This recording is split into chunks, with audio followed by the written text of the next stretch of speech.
Hello दोस्त, कैसे हैं आप सब। उम्मीद करता हूं आप सब बहुत अच्छे होंगे। एवियन कोचिंग सेंटर के यूट्यूब चैनल पर आपका स्वागत है। एम्पियर का परिपथी नियम क्या है? एम्पियर के परिपथी नियम के अनुसार किसी बंद वक्र के चारों ओर चुंबकीय क्षेत्र B का रेखीय समाकलन जो होता है उस वक्र द्वारा घिरी कुल धारा I का म्यू नॉट गुना होता है, अर्थात संपूर्ण समाकलन B dot dl equal to mu naught I।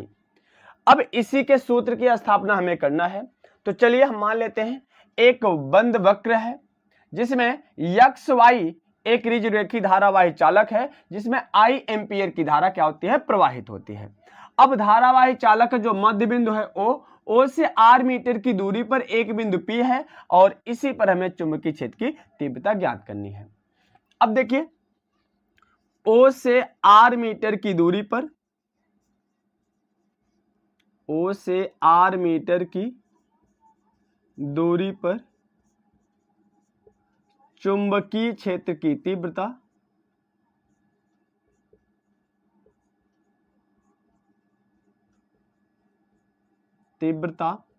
B equals हो जाएगा mu naught I upon 2 pi r। समीकरण नंबर 1। इसको आप जानते हैं ऋजुरेखी धारावाही चालक के कारण चुंबकीय क्षेत्र की तीव्रता होती है। अब हमें क्या निकालना है, इसका जो रेखीय समाकलन होता है। अब मान लेंगे O से r मीटर की दूरी पर क्या ऋजुरेखी धारावाही चालक ऋजुरेखीय धारावाही चालक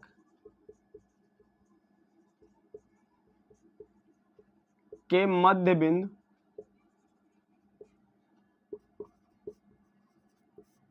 O से r मीटर की दूरी पर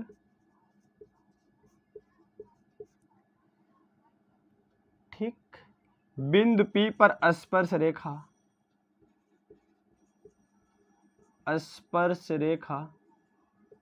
पर एक अल्पांश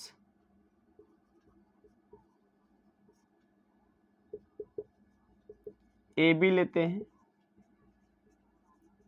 क्या लेते हैं? AB, जिसकी लंबाई dl है।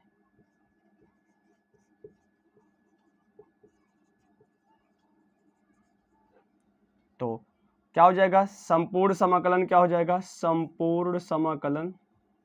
तो अल्पांश कारण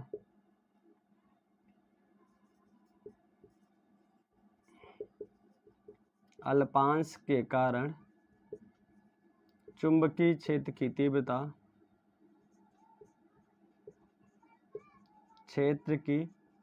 तीव्रता का रेखीय समाकलन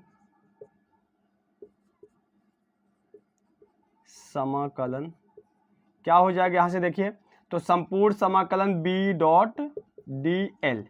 अब आपको पता है क्या होता है, दो सदिशों का अदिश गुणनफल क्या होता है, दोनों के परिमाणों और बीच कोण थीटा के कोज्या के गुणनफल के क्या होता है, बराबर। जैसे A डॉट B बराबर क्या होता है, वेक्टर A डॉट B बराबर क्या होता है, AB cos थीटा। उसी प्रकार से वेक्टर B डॉट dl क्या हो जाएगा, B dl cos थीटा। अब देखिए B और dl जो चुंबकीय क्षेत्र की तीव्रता है और dl जो है एक ही दिशा में है, B व dl एक ही दिशा में है,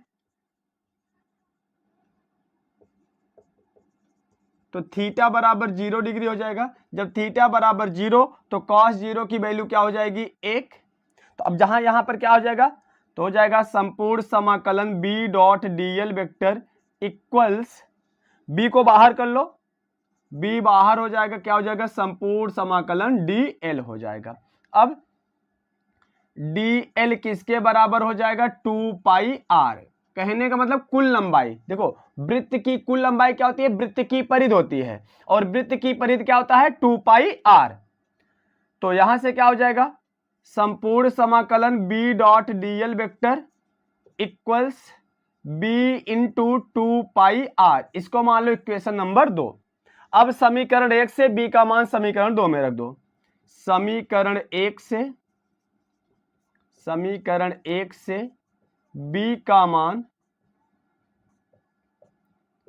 2 में रखने पर, अब 2 में रख दो तो क्या हो जाएगा, संपूर्ण समाकलन B dot dl vector equal to, B की वैल्यू कितना है यहां पर देखिए mu naught I mu naught I upon 2 pi r into, यहां पर भी कितना है, इंटू 2 पाई आर है, तो 2 पाई आर से 2 पाई आर क्या हो जाएगा, कैंसिल। तो क्या बच्चा यहां पर देखिए, तो यहां क्या हो जाएगा, संपूर्ण समाकलन B dot D L vector equal to mu naught I. तो यही तो प्रूफ करना था, यही हो गया एम्पियर के परिपथी नियम का से सूत्र की स्थापना। ठीक, तो इतना नोट कर लीजिए। तो वीडियो सेशन आपको कैसा लगा, अगर वीडियो आपको अच्छा लगा हो तो प्लीज वीडियो को लाइक कर दीजिएगा और ज्यादा से ज्यादा वीडियो को शेयर कर दीजिए ताकि सभी लोगों के पास तक पहुंच जाए